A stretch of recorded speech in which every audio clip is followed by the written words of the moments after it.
Welcome to this week's episode of Coaches Corner. My name is Dwayne Dwyer. I go by the Mindset Coach, My name is the Uncle Junior, and I go by the Consistency Coach. and we are your coaches for Coaches Corner.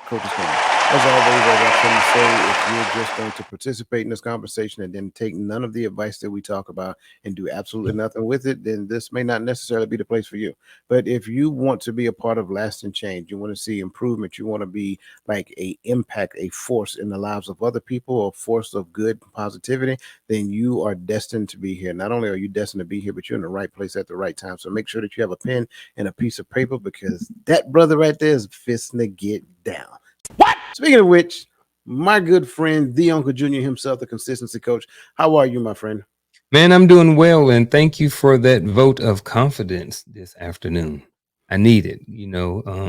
I'm doing well, man. I told you I had lost all the notes and stuff like that, and then went back and redid it. But man, I think this is going to be a better show than what it was. And sometimes we have, we had a show, we talk about having setbacks. Sometimes we have setbacks, but positive things can come from that, and I had a setback. But then I think we're gonna have a great show because of that setback. So with that being said, how are you this evening, sir? I see you got Grogu on the shirt today. Yeah, man. I am that's just so everybody know that's his real name. Y'all like to say Baby Yoda, but no, what Yeah, he just said, that's his real name. there you Yeah, go. I'm good, brother. All is well. I'm excited. I'm excited about this conversation. We're talking about balance, like I tend to say. And regardless of whether you lost the notes or whatever, you are well equipped to have this conversation without notes. So I am Hmm. excited to see where we're gonna go. I am going according to your lead today. And Yeah, like we always say, man, I have no idea what I'm gonna say. So yeah. it's just gonna happen. It's gonna flow. Yeah, it's gonna flow. I think like I said, I think it's gonna be a really good one. We many times before, when we have kind of talked around balance or subjects about balance, we kind of started off, at least one of us started talking something about that balance doesn't necessarily is not equal. It's not equal. It's not 50 and 50. It is maybe 60-40, maybe 80-20. It may be 20, 30, 50, depend on how many balls you're trying to juggle at the same time. So Right. balance is not necessarily equality. So I do want to start with laying that as the ground floor, because I know a lot of times when people are talking about balance, they are assuming that balance means equality, and it doesn't. So with that being said, man, you ready to get this party started? Let's do it, brother. All right, well, hold up. Oh, I was ready to go, but then I forgot to acknowledge the chat. Welcome this evening. Thank y'all for being with us this afternoon. We understand that you could be anywhere in the world, but you chose to click that button and tune in with us this evening. So we want to make sure that we are of service to you. And if nothing else, we want to say thank you for always supporting us. Thank you for liking our videos. Thank you for sharing our videos. Thank you for rewatching them. And thank you for being here each week. Some of y'all, we see y'all every week. We really appreciate y'all being here, because this is the reason why we do it. We just want to give back some of the information and help people, with some of the lessons that we have learned over our many years of life while we got these beards. Namaste. There we go. I think that he just diddled everything I said. So with that being, ladies and gentlemen, let's get to it. Ooh, hold on. At least I get to edit it.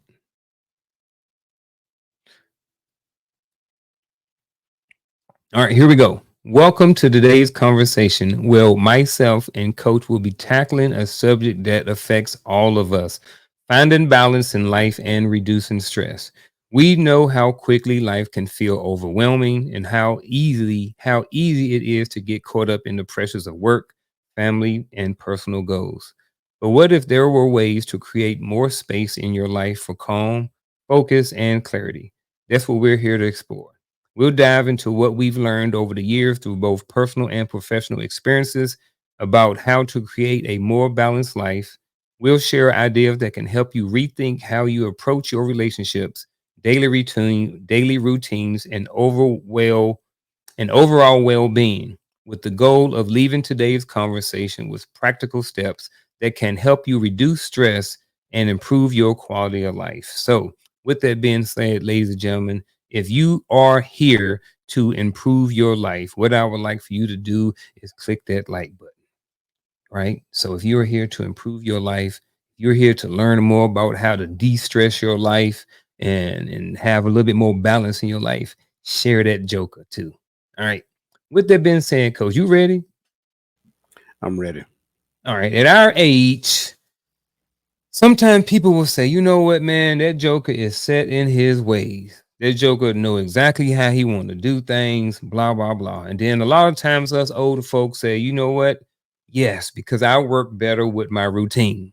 And me personally, my life is a lot better when I have some sort of routine, when I have a schedule. I know what's going on. So, with that being said, the first question of the night is this: what are some key habits or routine that you've adopted that have helped you maintain a sense of calm, even when life feels chaotic? Great question. As we start off this conversation about balance, right? First and foremost, you and I, we share a history of being in the military, being in the army. And back then, I used to wake up 4:30 every morning, and after I wake up, I would get my coffee. I would look at CNN, and then by 5 o'clock, I'm headed out the door because I'm going to the gym. So that was the beginning of my daily routine then. Well, after I retired, I decided to kind of maintain that routine to a certain degree. So instead of hitting the gym these days, I hit the studies. So there is a degree of reading, meditation, so and sometimes prayer that takes place in the morning for me, right around that 4:30 or 5 o'clock time frame, and it allows me to maintain a sense of calm throughout the day because no one is contacting me at that time of day, and if they dare consider contacting me between the hours of 4:30 and 7 o'clock in the morning, it's they're just gonna get ignored. That's all it is. I don't even respond for the most part to anybody who would text me at that time of morning. But most people don't, just out of respect and common courtesy, and I greatly appreciate that. And so that's one of the reasons why I continue to maintain that. The other side of it, I would also look at is the concept of chaotic. Sometimes, in most cases, the chaos is more internal than it is external.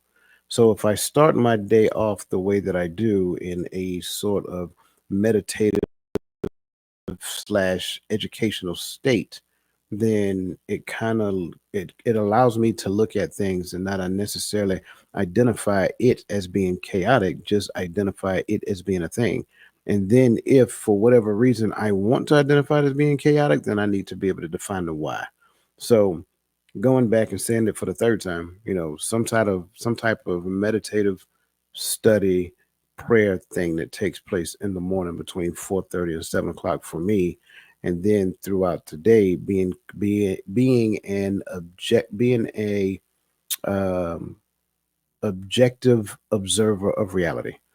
So don't look at things according to how I feel, right? Look at things according to how they are and preserve the feelings after I identify what it is.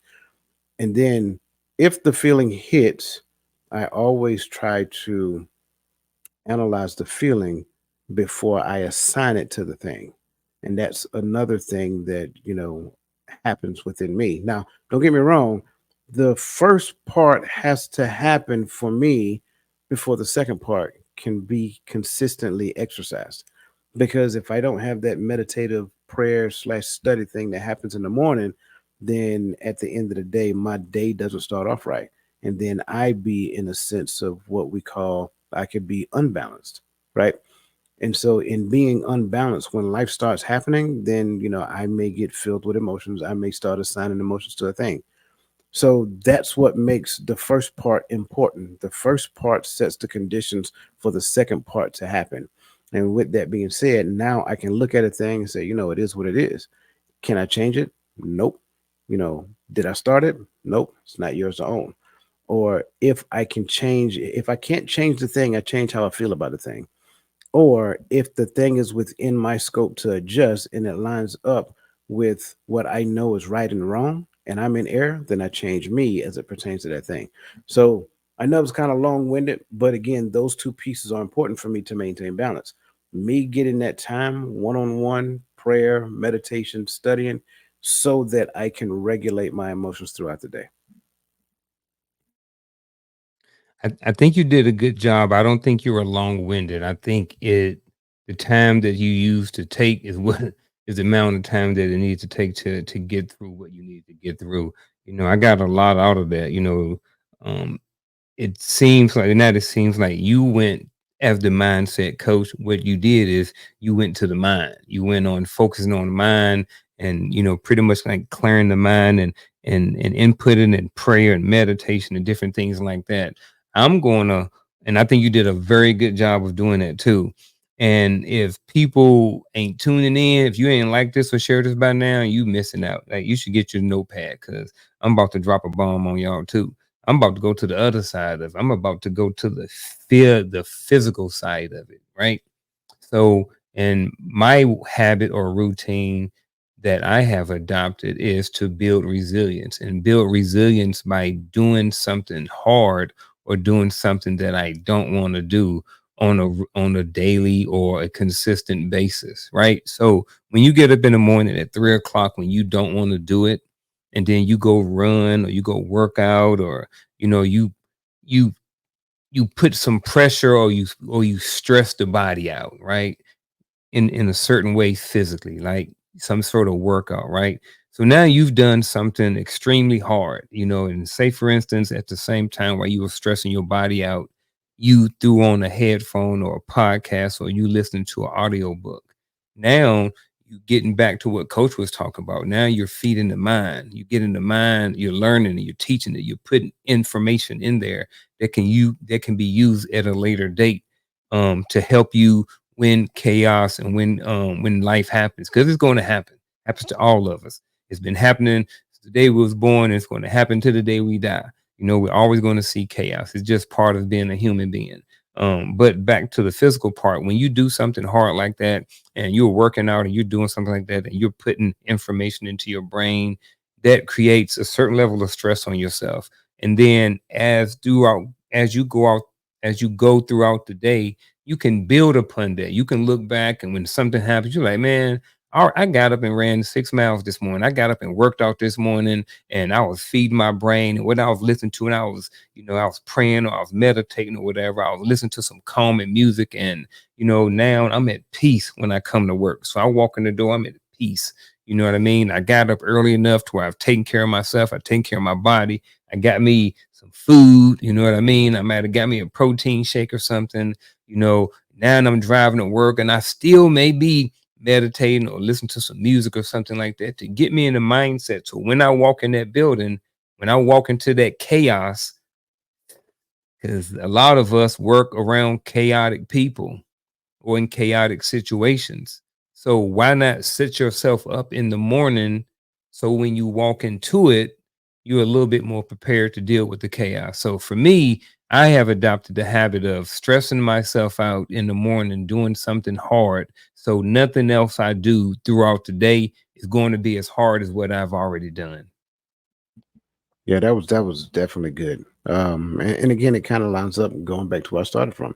It kind of Hmm. lines up with what our military career looked like. First thing in the Yeah. morning, we hit the road. We're doing PT, Hmm. and it is a scientific fact that once you work up a sweat in the morning, like your day improves. Like it kind of Yeah. gets the right juices flowing. It gets Hmm. all of those great things to where you start being more efficient. Now, for me, I can't say that this happens for you. Yeah. When I used to do that Yeah. after lunch, Yeah. it was a window.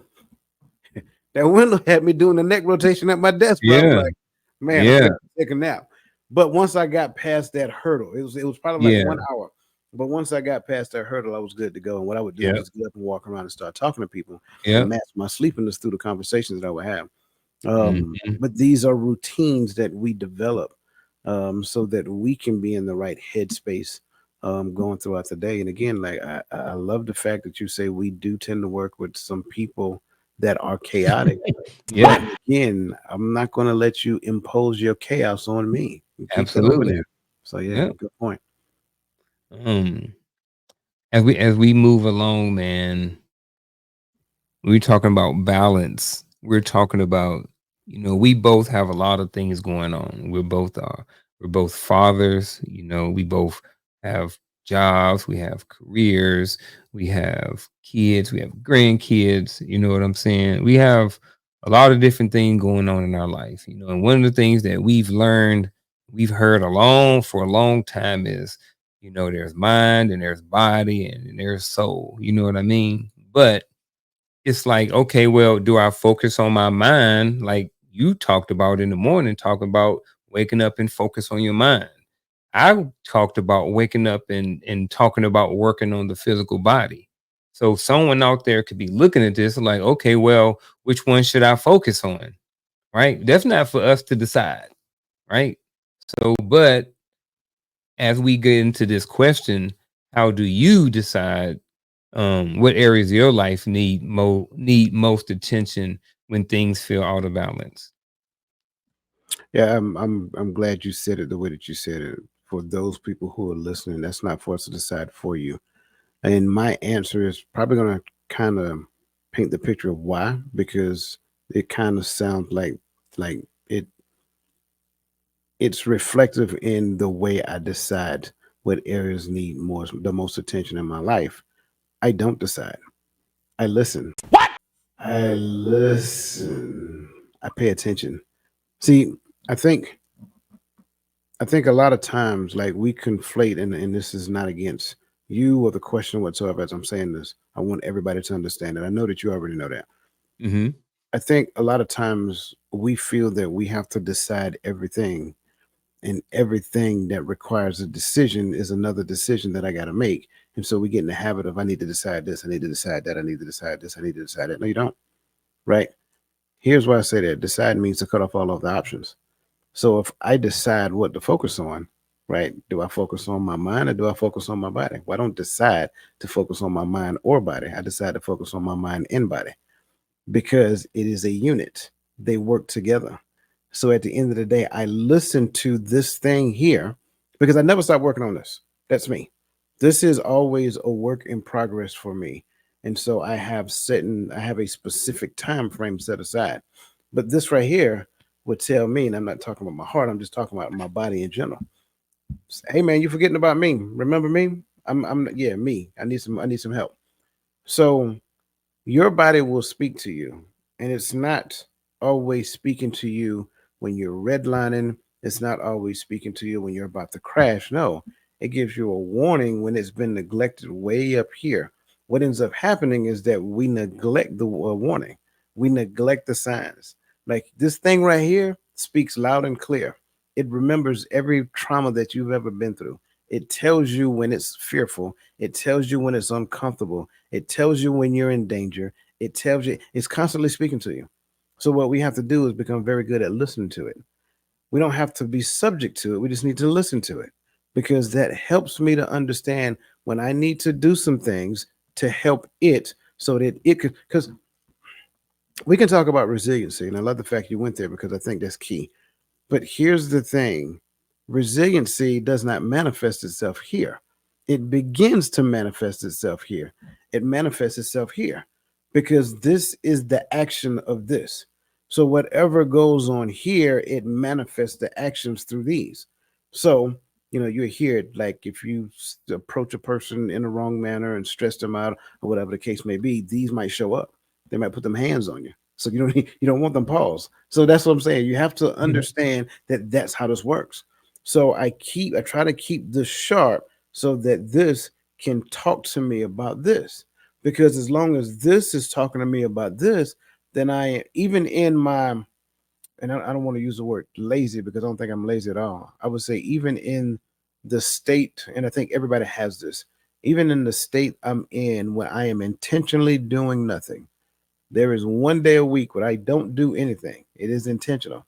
Well, I can't say I don't do anything, but I do very little as I possibly can. And that may start at 12 o'clock or 1 o'clock p.m. That's the day that I do less. And I tell you those days are Saturdays because college football is long. But even in those days wait, my mind is telling me, so oh, you lazy bum, you're not doing nothing today. Like we got so much work we got to do. Like, come on, man, like because that's the routine I get in. But this thing said, oh, it feels so good just to chillax sometimes. It's all right. We'll get there. And I know sometimes they can fight against one another, but there is a balance that has to take place between my mental health and my physical health. And if I'm not pursuing that balance, then that's a problem that I create for myself. Like, imagine if I did absolutely no physical activity whatsoever for the next 5 years, and all I did is read books. I'd be a very smart dude. I'd be a very fat dude. I would be a dude that is very like I would walk from the house to the mailbox and probably be breathing heavy by the time I get there. That's just on the light side of it. Like high blood pressure, high cholesterol, diabetes, all of those things tend to factor in. So at the end of the day, you want to be a fully functional machine. Like I commend you on the whole marathon thing, and I keep mentioning it because it's impressive. I like the fact that you're doing it. Right, I'm gonna live vicariously through your stories. Just I'm being transparent. But I also told you, I'm not gonna do that. Right, and it's not shooting against you by me saying that. It's just that I know for a fact I don't want to do it. Right, no disrespect to anybody who does. Now, I do a lot of other stuff as well. I do little small workouts. I spend a lot of time like going to the field with the lieutenants. I go to the ranges and things of that nature. So those are physical activities. It's easy for me to get 10,000 steps in a day. So balance in that particular aspect for me does not have to be a decision. It has to be worked in constantly throughout my day-to-day existence. And I need to listen closely to the information that is coming to me from here and here in relation to this question. I like I like all of that. And I like how you made everything connect. I thought that I was going to have something that was going to contradict, and I kind of had a scenario, but then the more you talked and the more I thought about it, it ended up coming back to lining exactly up with what you said. So then I had to think about another talking point. So the other talking point was to talk about balance in areas that may be out of balance, but it's not with the mind and the body. It's maybe more laterally, like let's say for instance, let's talk about relationships, right? So we got relationships, we got jobs, and give me something else that's lateral real quick if you can think of something. Relationships, jobs, and let's say mental, spiritual health. Yeah, let's do mental Okay. health. All right. So we got all these three different things right here. So we got relationships, we got jobs, and we got mental health, right? All of these things for most people, if you have a job, whether you work inside of the home or whether work outside of the home. So I'm talking about those women that may work from home. Like some people think that because they stay at home mom or stay at home wife that they don't do nothing. No, they work too. Guarantee you they work. So that's a job too. So you talking about relationships, jobs, and mental health, right? So in these areas, how do I decide which one needs more attention when they're out of balance? Right? So I kind of want you to talk about it a little bit, but I want to start it. I want to start it. And then I want you to kind of jump in and kind of get your thoughts about it. So when I'm looking at this, if I'm looking at my relationships, I look at my job and I look at my mental, I go back to the most important thing, and that's my vision. Like, what is my purpose? What am I supposed to be doing? Right. So based off of my purpose and how everything lines up, which one of these things is most important for me? The first, my priority in this situation is what's out of balance. Is the first thing I need to do is I need to get my mental right. That's the first thing that I need to do. And then after that, I need to make sure that my relationship is on point, right? And then after that, it may be my job, right? So I'm not saying necessarily me or you, but I think when you look at this, which one is out of order, um which one is not purpose, which one is not part of your purpose, which one is not part of your life, which one is not part of how you're supposed to be living your life. And I think that's where you start to look at which one you start focusing on or giving the most attention to. Now, the thing about that is whatever you give the most attention to, I don't think that you can neglect the other two at the same time. Right. So this is where the balance piece comes in. Right. So maybe right now, and I need to really get my mental on. So I need to focus about 50% of my time focus on trying to get better mentally, right? And then I may take, 30% work on my job, right? What's going on in my job? Why am I stressed out about work? Maybe I need to come home at a decent hour. Maybe I need to input some boundaries, stop staying so late, and then with my relationship, what in my relationship is broken? I give 20% to that.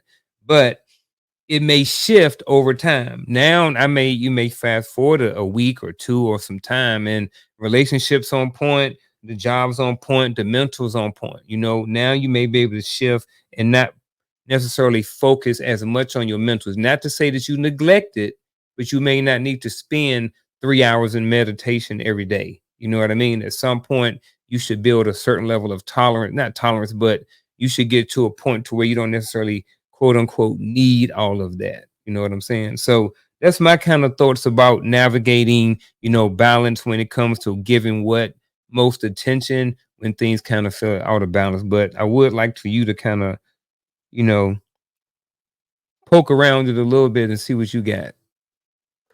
Um, I was listening, and first and foremost, I don't disagree with nothing you said. I'm gonna Mhm. start there because I think you're spot on. I think we've had a conversation similar to this prior to when we talked about priorities. And Yeah. as you were talking, that's what came to mind initially. And then Mm. as you started talking it out, what I started hearing you talk about was priorities, right? I'm like, yeah. But then I was like,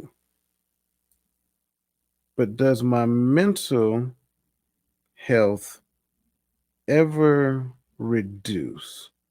Does it ever like lessen on the priority? So then it can't be priority. And then I realized this is our relationships. Mm.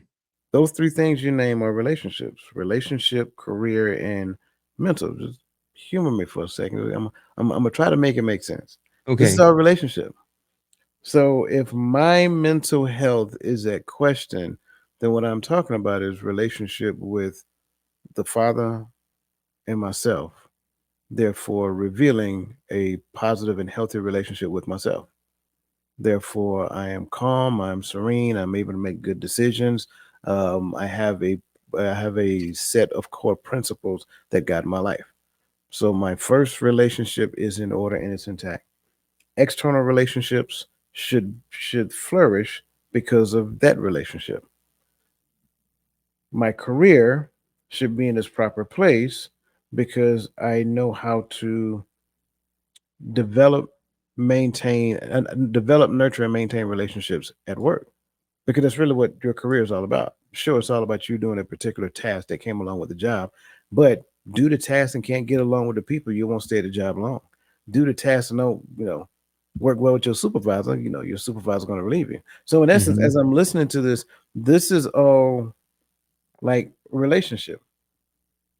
Having a good relationship that equates to ultimately a good relationship with self, a good relationship with others, and a good relationship with, and I don't want to say with the world, but those external stakeholders that feed into the primary thing that I'm working on, which is ultimately my family. Man, I appreciate you adding a little bit more log onto the fire. Yeah, I man. feel good, man. I appreciate it. That's why I wanted to hear what else you had, man. Another thing that we do is let's be honest, expectation management, even when it comes to ourselves. You talked about running a marathon. That ain't on your list of things to do. You know what I mean? There are certain things that I don't want to do. There's certain things that I expect out of the relationship and certain things I don't expect.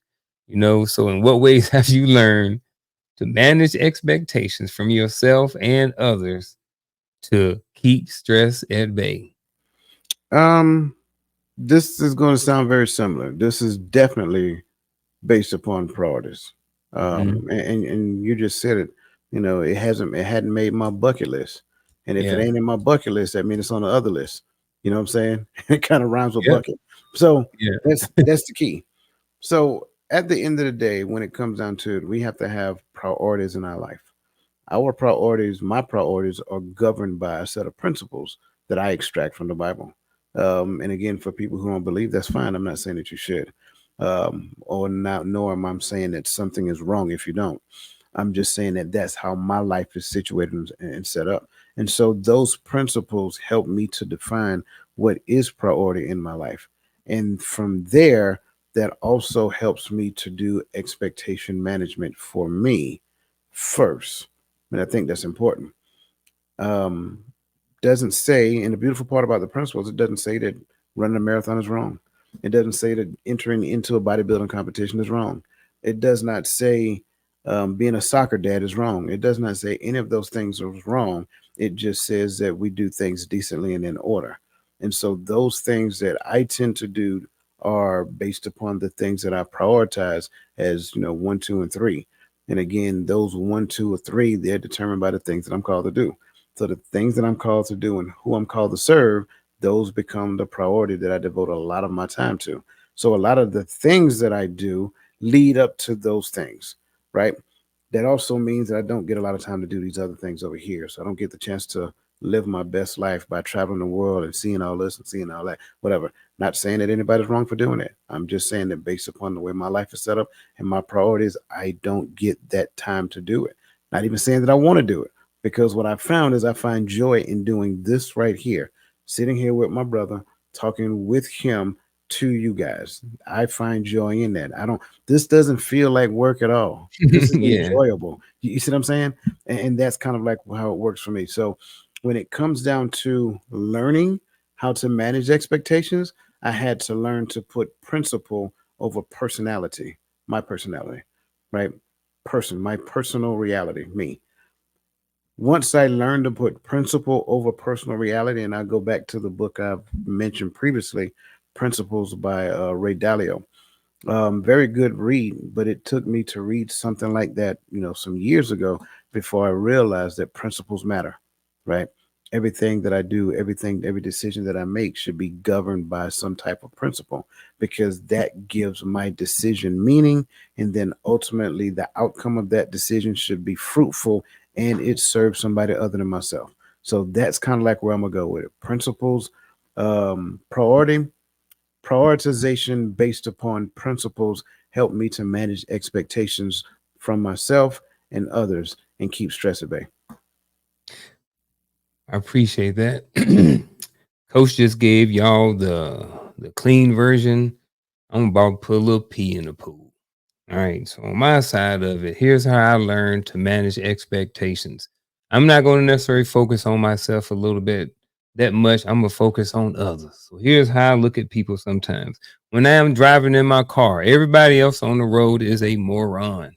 Right. So that's how I manage my expectations. Eventually, somebody's going to cut me off. Eventually, somebody's going to flip me off. Somebody's going to flash their headlights at me. Somebody's not going to stop at a red light. Somebody's going to do something while I am driving. So, like I said, I focus. That's how I get by with things. I use self talk. I talk about certain things that may or not be true, but in that moment, it helps me to get through. I manage my expectation by thinking that a lot of people that I have conversation with is dumb.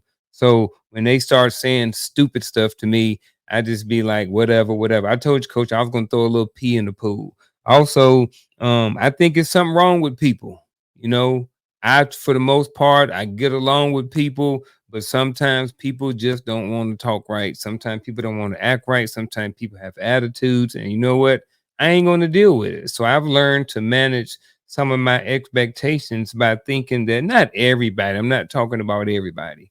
I'm on the show with coach. I'm in good company. I don't think that there are going to be where there ain't no issues or anything with us. So I don't have to do that with him. But a lot of people and some people that I come in contact with, to help me just manage expectations and not to expect too much of people. I've been around for 48 years. I've ran into so many different types of people from so many times, from so many different walks of life. I've been stabbed in the back. I've been cussed out. I've been ignored, all of these different things. And you know what? I've learned that every time I have been hurt, it have been hurt from another person. So I've learned that people will always hurt you. This is just part of it. It doesn't mean that this has to become your entire life, but just saying that people will always hurt you. So I manage my expectations, and people that I think may hurt me, I don't deal with them. Somebody I think that may rob from me, I don't deal with them. The guy who looks suspicious, I'm just being funny. The guy who looks suspicious at the corner, you know what I mean? I manage my expectation. I'm going the other way. You know what I'm saying? So I mean, you don't have to look a certain way. It's just suspicious to me, So it's just I've learned to manage myself with people just sometimes just not expecting much more. I've learned that people are selfish, people are stingy, people don't always want to help. People don't always want to support. Thank y'all for supporting, y'all being here. I mean, you guys are some loyal people here. We see y'all every single week. You know what I'm saying? So I've just learned that, some people are just not good people. So I tend to, good, bad, or indifferent, approach people with caution and manage my expectations, and not necessarily expect too much from people when I first meet them. Because like I said, a lot of times where every time I've been hurt, it's been hurt by a person. So Yeah, I agree. Um, as it comes to expectations of other people, and I don't know what it was, man. I think I don't know when it was. Um, at one point in time, I kind of coined a phrase, and I don't know where that phrase came from, and I just kept using it and kept using it and kept using it, and then it just kind of changed over time. And that phrase back then was expectations was the prerequisites of disappointment. And so the reason why I coined that phrase is because I was reminding myself not to expect anything from anyone else other than myself. mm-hmm. And that was what that phrase morphed into. I don't expect anything from anyone else but myself, but I appreciate everything that anyone else does. And I think when I started doing that, um, it made things a whole lot easier. It made Yeah. things a whole lot better. Yeah. And when I say that, I don't mean it for me. I mean it for the connection, right? Mm-hmm. It was me putting less stress on someone else because now they're not subject to my expectation. Yeah. And if they're not subject to my expectation, now I don't have to worry about being disappointed. And if I don't have to worry about the expectation, I don't have to worry about the disappointment, then the relationship can still exist. So even if it would have been nice for a person to do a thing and they didn't do a thing, mm, okay, I get it. Yeah. Does that still affect the relationship? It's human nature. It has to. I'm Yeah. sorry, that's just what it is. I would not if if if it was a perfect world and a perfect scenario, sure. I don't call people as best I possibly can and ask for a whole lot. Like if Mm-hmm. I call you and ask you for something, trust and believe I need it. And by me calling you, this is pretty much the last hurrah for me. But at some point, it's something in me that says that if I don't have strong enough connections to where I can pick up the phone and say, hey, bro, I need blah, blah, blah, blah, blah, then I also have that cutoff.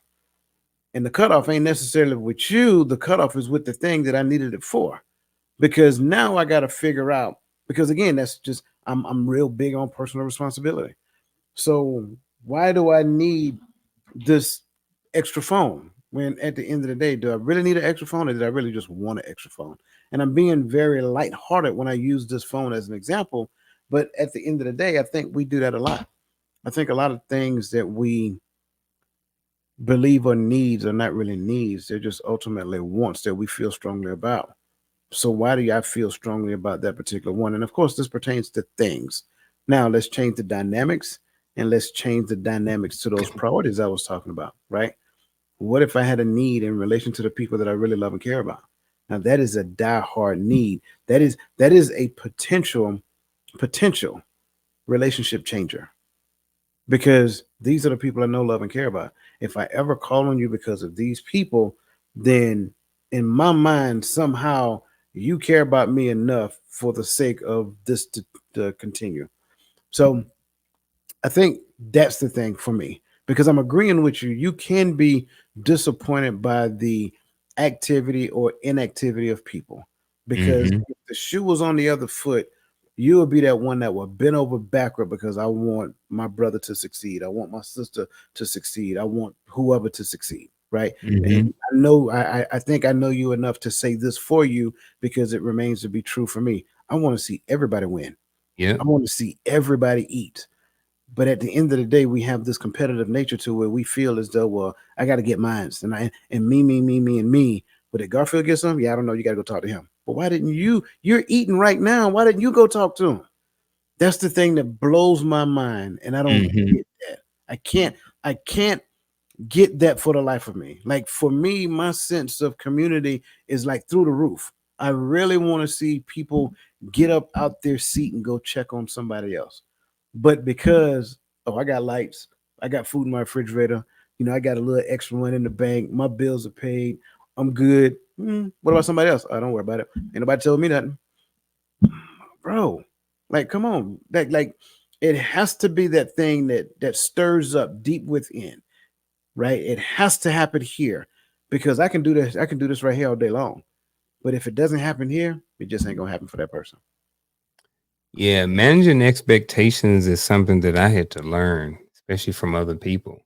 I remember, early on in this YouTube journey and stuff like that. I remember, I'd bought some merch from some people.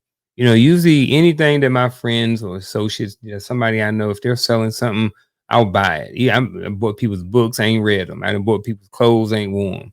But I know it's supporting them. You know what I'm saying? So it ain't about the money for me, it's about the support that I'm offering somebody else. Like you said, some of us are willing to do whatever, break our back for people. And I know this particular person, I bought something from them three separate times. And this person has yet to buy anything from me. And it's like, back in the day, I would have had a huge issue with that. But now I'm just like, it's oh well, like it's their money. It ain't my money.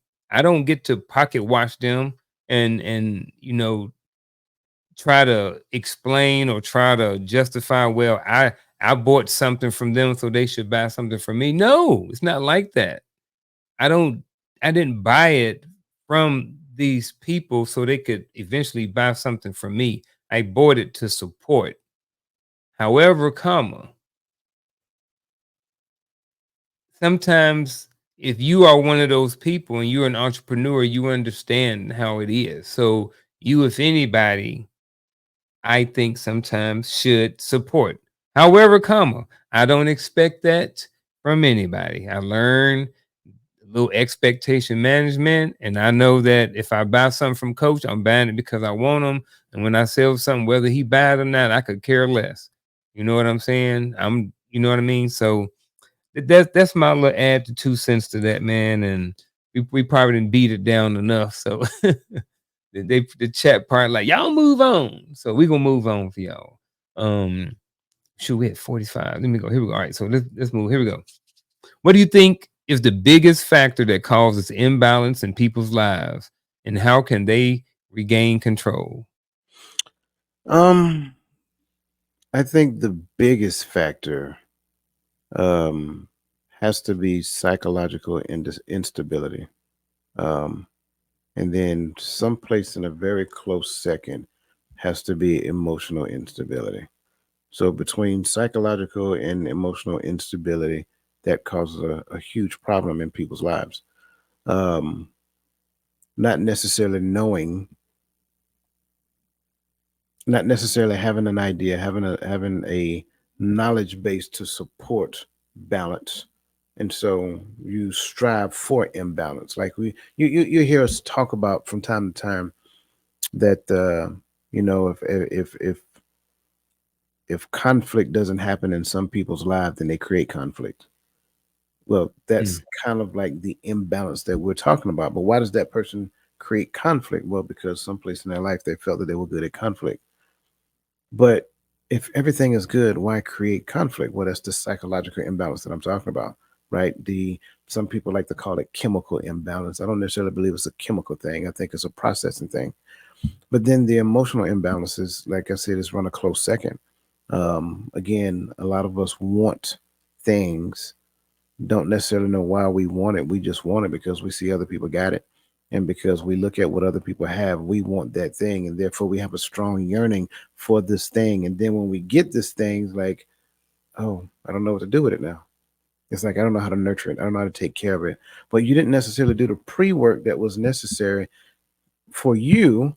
So once you obtain the thing that you say that you wanted, now it just become another hunk of junk that you toss in the corner.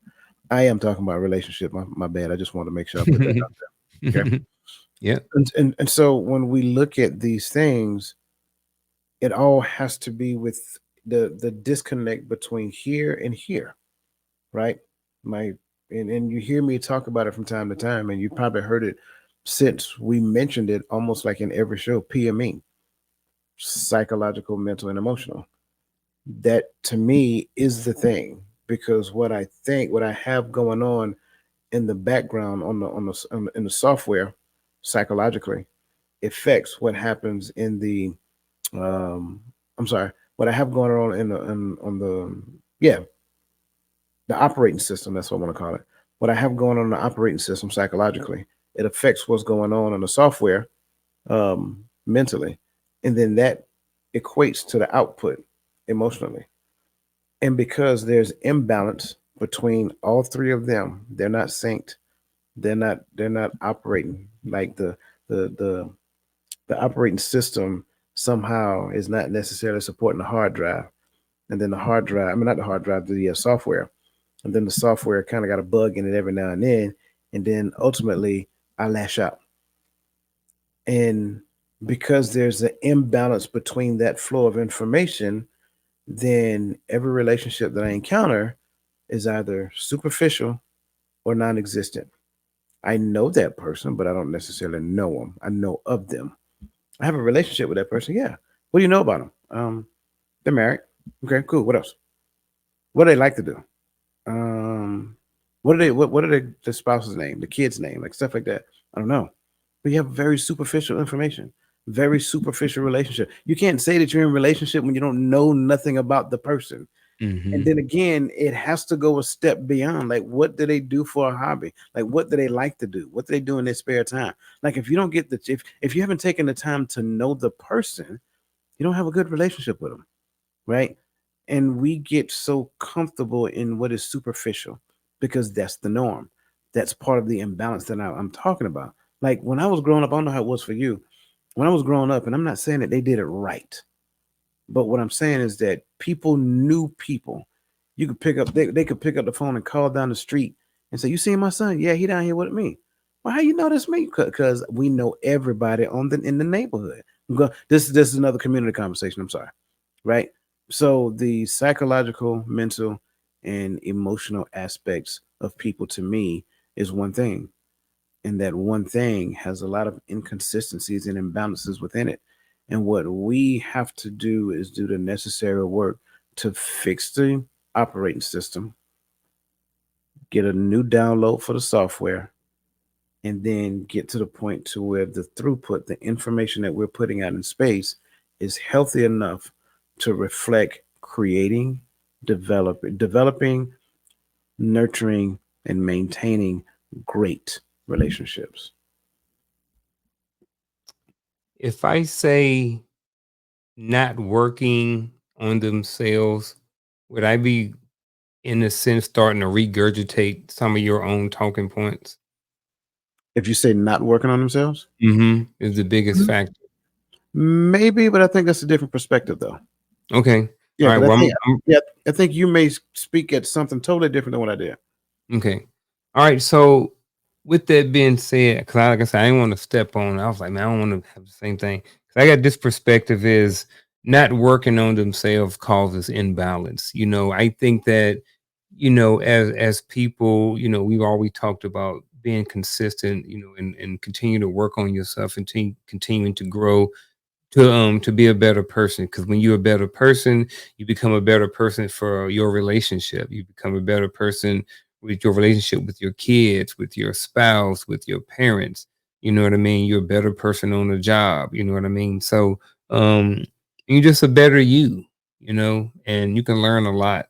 So I think that when people don't do that, it can cause an imbalance in a lot of different things because they're not working on themselves. They're not working on their mind, right? They don't have structure. They don't have discipline. So when you don't have structure, when you don't have discipline, you're all over the place. There's no balance again because your mind is in balance, right? You're over here and you're thinking about this, you got this going on, you don't prioritize anything. You just like you wake up at the last minute, you run out of the house, and you're putting your shoes on and you're doing your makeup in your car and you're stopping at Starbucks real fast, and then you're heading into work and you finish doing your hair in work and tying your shoes, and you finally punch in, and then all of a sudden it's time to work, you know? And all of that is because there's some imbalance going on in your life. There's no structure, there's no discipline going on. And that's why your life can be, or into another word, chaotic, right? So I think that once you people start, and this is how can they regain control piece. I think that when you start to be intentional about working on yourself, say this is what I want to work on. Start doing self-assessment. Start looking at yourself and say, what do I need to work on? Well, a lot of times we don't even know what we need to work on because there's no information in our head to to um to to give a different perspective. I guess I want to say that. You know what I'm saying? So if I only know how to do it this way, but I've never seen it or heard it a different way, then I don't know any other way or any other perspective how to do something. So I think that one of the biggest factors is people just don't work on themselves. And the way that they can gain control and create more balance is to regain control of the mind, of the mind, of the mind, of the mindset, and regain control of that again. So and work and continue to work on themselves. So what do you think? I told you had a different perspective. Okay. Yep, I love it. I agree. Um, that drives a lot. I know we Yeah. don't. I know we don't. We don't necessarily like hearing certain things that make us feel uncomfortable. But you know what? I think just the version of you know shying away from that which is uncomfortable is part of the reason why we're in imbalance because Mhm. we don't necessarily realize that that which comes that makes me uncomfortable is destined to make me grow out of the thing that's Mhm. uncomfortable. So growth is found in the discomforts of your comfort zone. So get out of that comfort zone so that you can create a new one. Yeah. Hey, folks, we got about 7 minutes here. We're going to wrap up on time today only because I got something to do. So I'm just wanting to let y'all know y'all finally going to be able to get out of here on time tonight.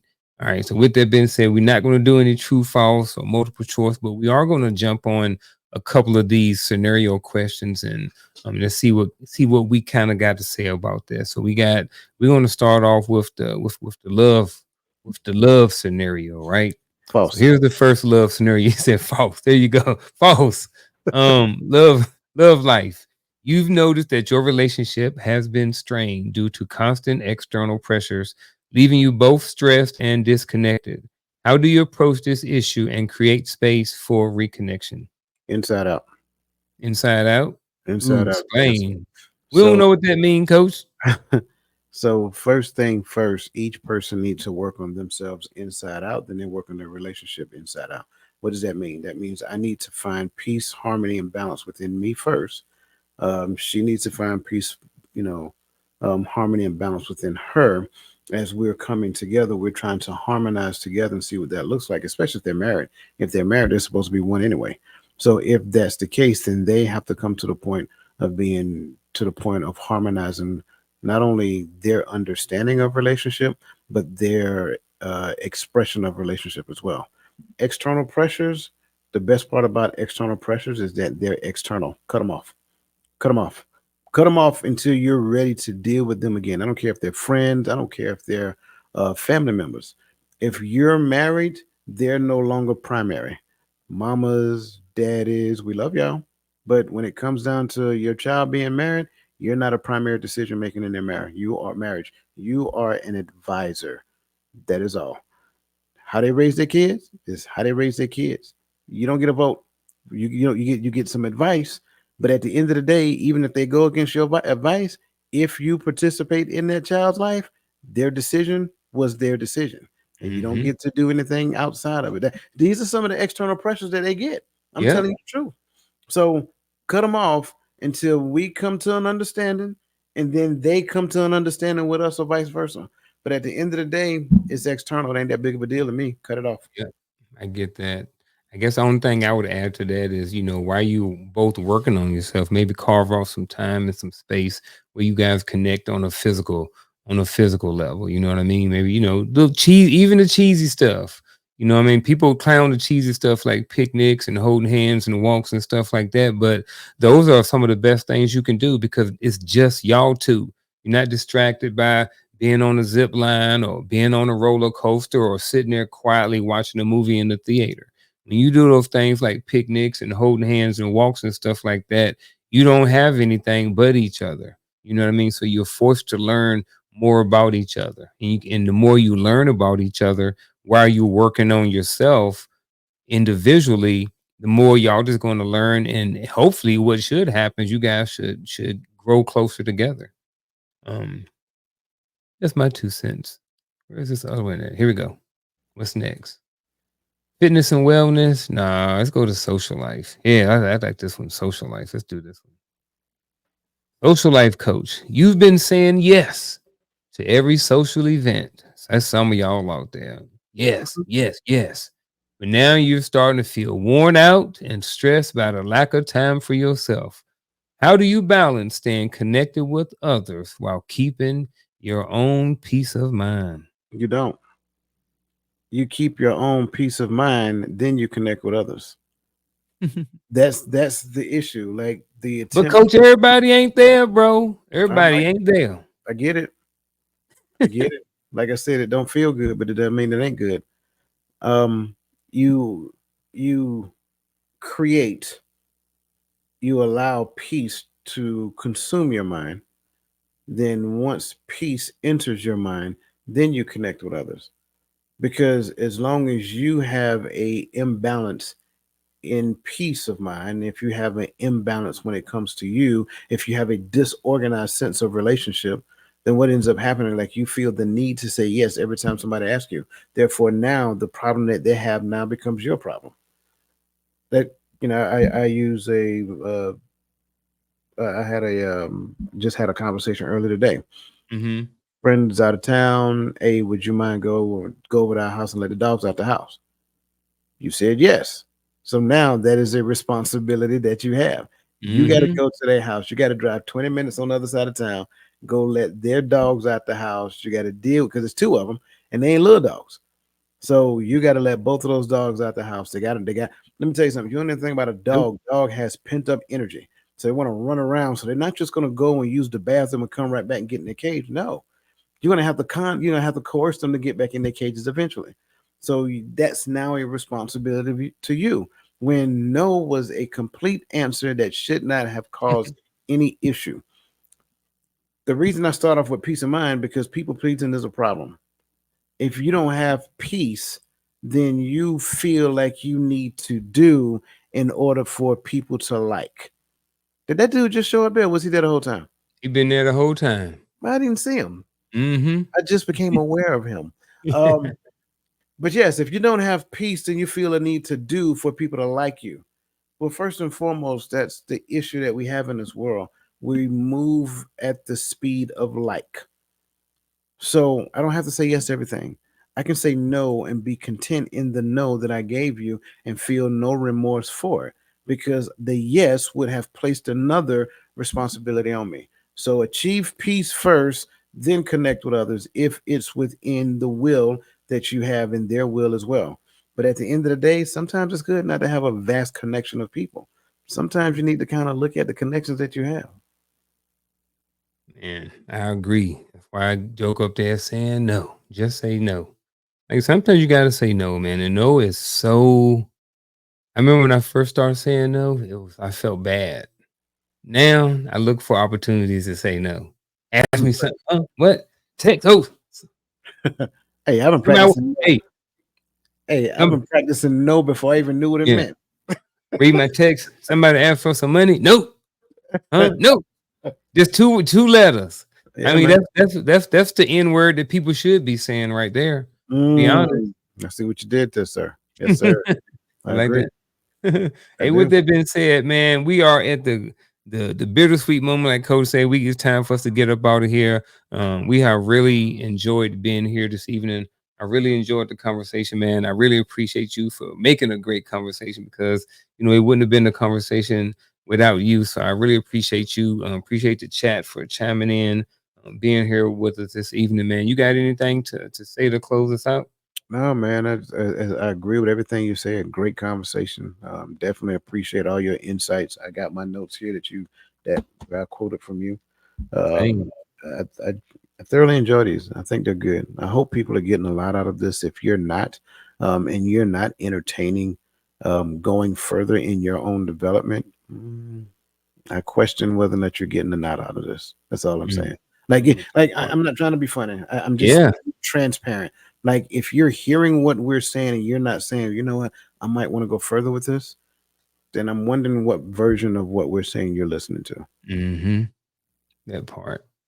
Ladies and gentlemen, we appreciate you. See you guys next Tuesday, 7 p.m. Eastern Standard Time. Don't forget, check us out Friday night on the Hearts of Men podcast. Check us out on Saturday. Check us out on Sunday. All those different things like that. So feel free to reach out to us at any time if you want to connect with either one of us. And with that being said, we are out.